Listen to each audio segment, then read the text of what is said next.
question is from Captain Jake Sparra. What are your thoughts on fitness conventions? Are they a good way to meet and see people in the community, or just an unnecessary gimmick for selling supplements? Do you ever go to them? They are big supplement, like selling extravaganzas, aren't they? I remember the first time I went to one. Hustle, the whole thing. Yeah, the first time I went to one, it was the Arnold Classic, and it was, I don't know, 15 years ago, maybe 20 years ago.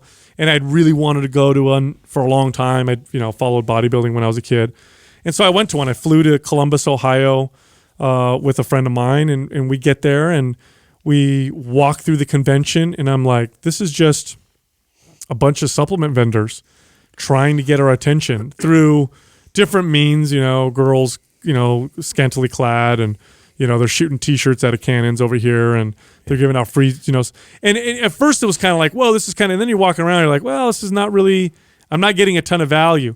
Now, they offer other things. I know some of these conventions, like the Arnold Classic, will have jiu-jitsu matches and arm wrestling and strongman competitions, and that's where I could see some of the value. That's if you like value, to, if you like to see that kind of stuff, powerlifting meets and all that. Then you can watch the bodybuilding show. You can watch and do all that kind of. But the actual convention area itself, I mean, I don't know. It's not my thing. Yeah, I think it's like going to the fairgrounds. You know what I'm saying? If you like going to the fair and riding the Ferris wheel and seeing the carnies and all that shit like that, I mean, if it's similar to see all your favorite Insta celebs. Right? It is like that now, isn't it? Yeah. I mean, we don't choose to do it. I went early on when we first were starting the company. I was out at Olympia a couple of times. I didn't go to Arnold Classic, but I've been out to Olympia a couple of times. I've been to some of the local ones we've done here in San Jose, done LA. So I've been to quite a few of them, and it's kind of not really our scene. Even when I was competing, it still wasn't really my scene for me. I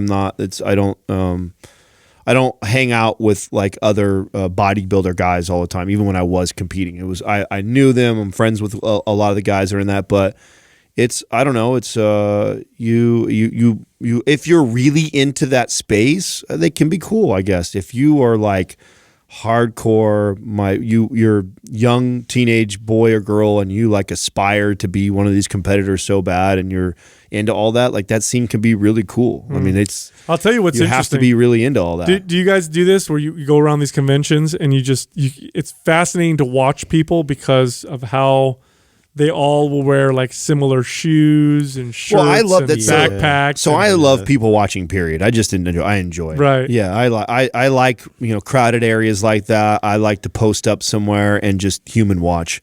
I don't know why or where that came from. Yeah, I remember when we first went to Paleo FX, which is not a fitness bodybuilding convention, right? But similar in many ways. Yes, it was weird going through and being like, oh, this is exactly the same. It's just they all different. Have the same sandals and blue blockers. Yes. And it was just a different form. So it was like what people, it's like their hobby, their interest. And it's like they all sort of, congregate together. And it's like, it seems to me like an internet group chat, like all just met in one place. To your point, if it's a hobby or a major interest of you, absolutely there's value in going there. You're going to see some of your bodybuilder celebrity people or your favorite Instagram people that are in that space, and they give out, it's like Halloween for adults, like you give out free supplements. You carry a bag around and wait in line, and they dump you free supplements if you like all that stuff.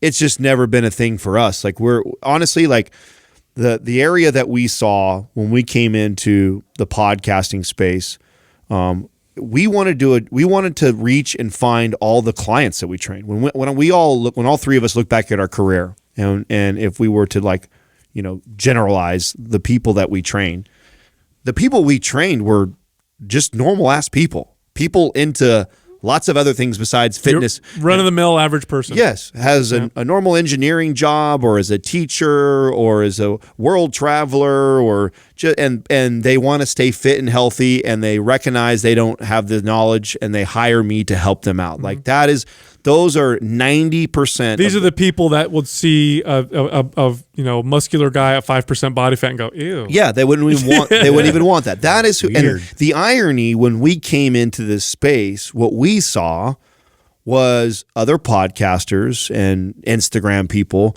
speaking to that very niche population. And I thought to myself, I kind of chuckled. I think we all did. We all kind of laughed and were like, this is funny.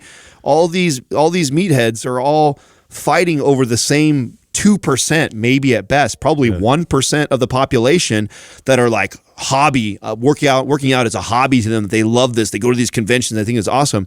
We're going to let all those guys fight over that 1%. We're going to go out and go talk to the 99% of the rest of the world that wants health and fitness involved in their life. And so, yeah, we don't really connect with that side the same way that we want to try and connect to the rest of the world. It was, for me, the first time I went, it was like it was an interesting experience because I remember walking around. Remember, I'm in Columbus, Ohio. I think the Arnold Classic happens when it's kind of cold. So it was like snowy outside. It was freezing as shit. We walk into the convention because we walk from our hotel or whatever. And the dudes are wearing these little stringer tank tops and shorts and walking around like they're with their arms out, like they have massive lats, which a lot of them didn't. And, the girls are half naked and whatever. And I remember looking around going, wow. And then I thought, wait a minute. This is kind of like, this is what I'm into? Like, I had a little bit of a self-reflection. Like, there's a lot of body image issues in the fitness space, isn't there? And it was a really interesting experience. Like when you walk around that, you see all that, you're like, wow, there's a lot of posturing kind of going on. Yeah, lots of peacocking. Yeah, it's really strange. In my opinion, no different than any other. Right, no different than any other. All like conventions. Yeah, I mean, you just get like, and to Justin's point, if it's your hobby, your passion really in it, it's very selecting, right? Like you have a very small group of, and when you're at the convention, it seems like, oh, this is everybody, but no, that's like the 1% of the people that actually hired us that wanted to get personal training, wanted to work out, wanted to get in shape. 99.9% of them would never be at one of those conventions.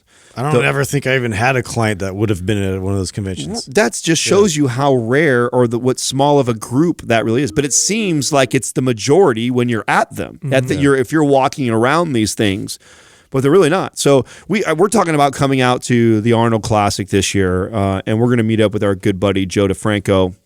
We may get a booth, we may not. We may just walk around and say hi to people. Yeah. We're going to throw a live event the same weekend out there somewhere that like our audience can go to and we can hang out with. So you'll catch us at one of these conventions. If we do, obviously we won't be selling supplements. We'll probably be giving out free t-shirts or just mingling with people and shaking babies. I want to shoot people with the shirt gun though. That'd be awesome. Yeah, right. That would be cool.